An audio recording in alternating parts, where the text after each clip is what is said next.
మరియు నరపుత్రుడా, గోగును గూర్చి ప్రవచనమెత్తి ఇట్లనుము.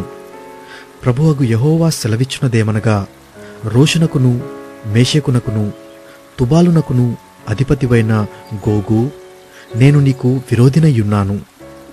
నిన్ను వెనుకకు త్రిప్పి నడిపించి ఉత్తర దిక్కున దూరములో ఉన్న నిన్ను బయలుదేరతీసి ఇశ్రాయేలీయుల పర్వతములకు రప్పించి నీ ఎడమ చేతిలోనున్న నీ వింటిని క్రింద పడగొట్టెదను. నీ కుడి చేతిలోనున్న బాణములను క్రింద పడవేసెదను. నీవును నీ సైన్యమును నీతోనున్న జనులందరూ ఇశ్రాయేలు పర్వతముల మీద కూలుదురు. నానా విధమైన క్రూర పక్షులకును దుష్ట మృగములకును ఆహారముగా నిన్ను ఇచ్చెదను. నీవు పొలము మీద కూలుదువు. నేనే మాట ఇచ్చియున్నాను. ఇదే ప్రభువగు యెహోవా వాక్కు. నేను మాగోగు మీదికిని ద్వీపములలో నిర్విచారముగా నివసించు వారి మీదికిని అగ్ని పంపెదను. అప్పుడు నేను యెహోవానయ్యున్నానని వారు తెలుసుకొందురు. నేను యెహోవానయ్యున్నానని అన్యజనులు తెలుసుకొనున్నట్లు ఇక నా పరిశుద్ధ నామమునకు దూషణ కలుగనీయక నా జనులగు ఇశ్రాయేలీయుల మధ్య దానిని బయలుపరచెదను. ఇదిగో అది వచ్చుచున్నది, కలుగబోవుచున్నది. నేను తెలియజేసిన సమయమున అది జరుగును. ఇదే ప్రభువగు యెహోవా వాక్కు. ఇశ్రాయేలీయుల పట్టణములలో నివసించువారు బయలుదేరి కవచములను, డాళ్లను, కేడములను, విండ్లను, బాణములను, గదలను, ఈటలను తీసుకొని పొయ్యిలో కాల్చుదురు. వాటి వలన 7 సంవత్సరములు అగ్ని మండును. వారు పొలములో కట్టెలు ఏరుకొనకయు అడవులలో మ్రానులు నరుకకయు నుండి ఆయుధములు పొయ్యిలో కాల్చుచుందురు. తమ్మును దోచుకొను వారిని తామే దోచుకొందురు. తమ సొమ్ము కొల్లపెట్టిన వారి సొమ్ము తామే కొల్లపెట్టుదురు. ఇదే ప్రభువగు యెహోవా వాక్కు. ఆ దినమున గోగు వారిని పాతిపెట్టుటకై సముద్రమునకు తూర్పుగా ప్రయాణస్థులు పోవు లోయలో ఇశ్రాయేలు దేశమున నేనొక స్థలము ఏర్పరచెదను. గోగును అతని సైన్యమంతటినీ అక్కడి జనులు పాతిపెట్టగా ప్రయాణస్థులు పోవుటకు వీలు లేకుండును.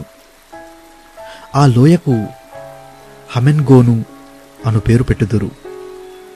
దేశమును పవిత్రపరచుచు ఇశ్రాయేలీయులు 7 నెలలు వారిని పాతిపెట్టుచుందురు. నేను ఘనము వహించు దినమున దేశపు జనులందరూ వారిని పాతిపెట్టుదురు. దానివలన వారు కీర్తి నొందెదరు. ఇదే యెహోవా వాక్కు. దేశమును పవిత్రపరచుటకై దానిలోనున్న కళేబరములను పాతిపెట్టువారిని దేశమును సంచరించి చూచుచు వారితో కూడా పొయ్యి పాతిపెట్టువారిని నియమించెదరు. 7 నెలలైన తరువాత దేశమునందు తనిఖీ చేసెదరు. దేశమును సంచరించి చూచువారు తిరుగులాడుచుండగా మనుష్య శల్యమొకటైనను కనబడిన ఎడల పాతిపెట్టువారు హమెన్గోగు లోయలో దానిని పాతిపెట్టు వరకు అక్కడ వారేదైనా ఒక ఆనవాలు పెట్టుదురు. మరియు హమేనా అను పేరుగల ఒక పట్టణముండును. ఈలాగున వారు దేశమును పవిత్రపరచుదురు. నరపుత్రుడా, ప్రభువైన యెహోవా సెలవిచ్చునదేమనగా, సకల జాతుల పక్షులకును భూమృగములన్నిటికిని ఈ సమాచారము తెలియజేయుము. నేను మీ కొరకు వధించు బలికి నలుదిక్కుల నుండి కూడిరండి. ఇశ్రాయేలీయుల పర్వతముల మీద నాకు గొప్ప బలి జరుగును. మీరు మాంసము తిందురు, రక్తము త్రాగుదురు. బలాఢ్యుల మాంసము తిందురు. భూపతుల రక్తమును, బాషానులో క్రొవ్విన పొట్టేళ్ల యొక్కయు, గొర్రెపిల్లల యొక్కయు, మేకల యొక్కయు, కోడెల యొక్కయు రక్తము త్రాగుదురు. నేను మీ కొరకు బలి వధింపబోచున్నాను. మీరు కడుపారా క్రొవ్వు తిందురు. మత్తు కలుగునంతగా రక్తము త్రాగుదురు. నేనేర్పరచిన పంక్తిని కూర్చుండి గుర్రములను, రౌతులను, బలాఢ్యులను, ఆయుధస్తులను మీరు కడుపారా భక్షింతురు. ఇదే ప్రభువగు యెహోవా వాక్కు. నా ఘనతను అన్యజనులలో అగుపరచెదను. నేను చేసిన తీర్పును, వారి మీద నేను వేసిన నా హస్తమును అన్యజనులందరూ చూచెదరు. ఆ దినము మొదలుకొని నేనే తమ దేవుడైన యెహోవానై ఉన్నానని ఇశ్రాయేలీయులు తెలుసుకొందురు.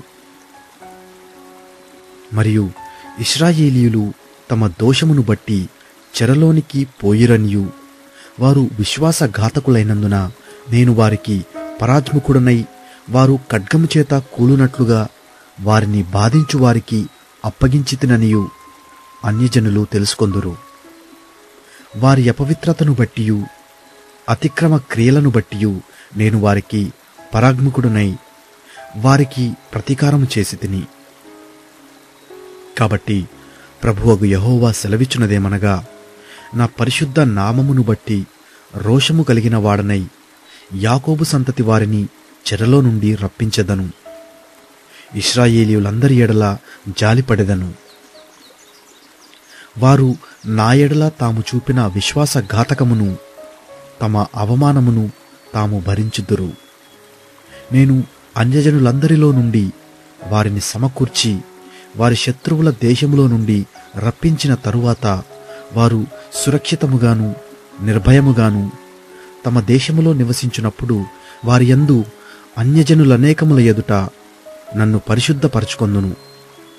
అన్యజనులలోనికి వారిని చెరగా పంపి వారిలో ఎవరినీ ఇకను అచట ఉండనీయక తమ దేశమునకు వారిని సమకూర్చిన సంగతిని బట్టి నేను తమ దేవుడనైన యెహోవానై ఉన్నానని వారు తెలుసుకొందురు. అప్పుడు ఇశ్రాయేలీయుల మీద నేను నా ఆత్మను కుమ్మరించెదను గనుక నేనికను వారికి పరాజ్ముఖుడనై ఉండను. ఇదే ప్రభువగు యెహోవా వాక్కు.